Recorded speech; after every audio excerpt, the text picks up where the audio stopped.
अच्छा, स्त्रियां जल्दी से संतुष्ट हो जाती हैं कि पुरुष जल्दी से संतुष्ट होते हैं? स्त्रियों का पेट जल्दी भरता है कि पुरुषों का? बताओ, संतोष ज्यादा किसके पास है, स्त्रियों के पास कि पुरुषों के पास? जोर से हैं? संतोषी कौन है, पुरुष के स्त्री? आप बताओ भैया।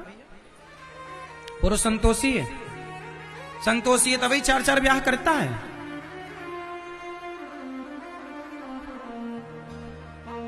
सबसे संतोषी होती हैं स्त्रियां।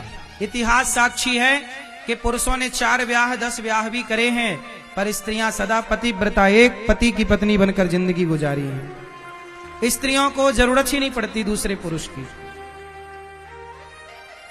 कुछ परसेंट जो भटक गई हैं उनकी हम बात नहीं कर रहे हैं, वरना स्त्रियां संतुष्ट होती हैं अपने बच्चों से, अपने पति से, अपने परिवार से। पुरुष संतुष्ट नहीं होता। इसलिए बुढ़ापे में स्त्रियों का सिर कैसे हिलता है बताओ? स्त्रियों का सिर ऐसे हिलता, और बुढ़ापे में पुरुषों का सिर सही बोल रहे हैं, देख लेना। बुढ़ापे में पुरुष लोग ऐसे सिर हिलाते हैं। भगवान पूछते हैं क्यों, और आओगे संसार में? हाँ हाँ आऊंगा आऊंगा। और आएगा भी ये। और स्त्रियों से भगवान पूछते आओगी? पेट भर गया प्रभु, अब मोक्ष दो, अब मुक्ति दो अपने चरणों में, अब नहीं आएंगे। स्त्रियां परेशान ज्यादा हो जाती हैं। अच्छा, स्त्रियों के परेशान होने का कारण भी है। पुरुष के भीतर भोग ज्यादा होता है, वासना पुरुष के भीतर ज्यादा है, जबकि स्त्री के भीतर मोह ज्यादा है। क्या ज्यादा है? मोह। स्त्रियां बुढ़ापे में भी मेरा पोता, मेरा बेटा, यही चलता रहता उनका। लाठी लेके चल रही है, कमर सीधी नहीं हो रही है, लेकिन मोह मात माया इतनी, मेरा पोता, मेरा बेटा। ये उम्र तुम्हारी पोता पोता जपने की नहीं, राम राम जपने की उम्र है। श्रीमन नारायण जपने की उम्र है। भगवान का नाम जपो। तुम्हारे मोह के चक्कर में तुम्हारा ध्यान लगा रहता है पोता पोती में।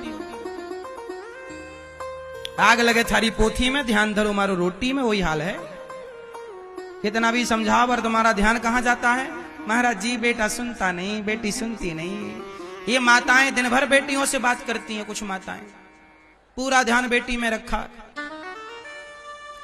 इतना ध्यान जो बेटा बेटी में लगाई हो मेरी माँ, अब तुम्हारे बाल भी पक गए, फसल पक चुकी है, कभी भी हार्वेस्टर चल सकता है।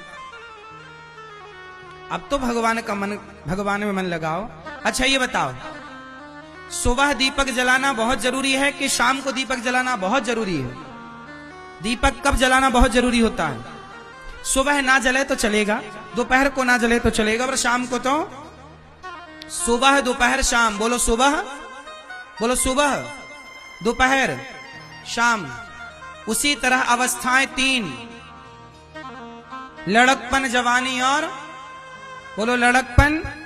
लड़कपन है जीवन की सुबह, जिंदगी की। लड़कपन मतलब सुबह, जवानी मतलब दोपहर, और बुढ़ापा मतलब ये तुम्हारा बुढ़ापा जो है ना, ये बुढ़ापा नहीं है, ये जिंदगी की शाम हो गई है। ये जिंदगी की क्या है? शाम। और शाम को दीपक जलाना बहुत जरूरी होता है। अरे लड़कपन में भजन नहीं किया, जवानी में भगवान को भूल गए, ठीक है, पर बुढ़ापे में तो भक्ति का दिया जला लो मेरी माँ, वरना फिर अंधकार में जीवन गुजरेगा। आगे की यात्रा यदि दीपक समय से नहीं जला तो अंधकार। तो शाम होते ही क्या जलाओ? दीपक जलाओ, भक्ति का, प्रेम का। अब धीरे से बेटा बेटी से मन हटाओ, पूरा मन हटाओ, और पूर्ण मन परमात्मा में। जैसे माता कपिल भगवान के दिव्य उपदेश से माता ने, देवहूति माता ने अपना मन पूर्ण रूप से भगवान में समर्पित कर दिया। इतना प्रेम उमड़ा, बेहवल हो गई मां। तो अब ये उम्र है ना पूर्ण समर्पण की। किसकी उम्र है? भगवान के चरणों में। हाँ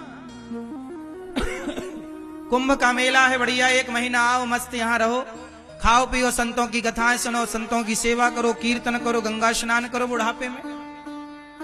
अब तुम बुढ़ापे में भी घर में रजाई ओढ़े पड़ी हो मेरी माँ, तुम्हें ठंडी लग रही है। अरे महाराज ठंडी लग रही है तो घर पर कौन सी तुम अमर हो जाओगी कि मरोगी नहीं? इसलिए गंगा नहा के मरो। घर में कौन से तुम अमर हो जाओगे? सही है। इसलिए पहले आदमी आजकल निकलते नहीं घर से, लाते बातें खा खा करके आदमी घर में ही पड़ा, 100 जूता खाता है बच्चों के, फिर भी घर में मेरा बेटा, मेरा पोता, मेरी पोती। तुम्हारे इस दुख का तुम ही कारण हो, ये जो तुम्हारा मोह है, यही है मोह। इसे थोड़ा त्यागो, भगवान में चित्त लगाओ मेरी मां।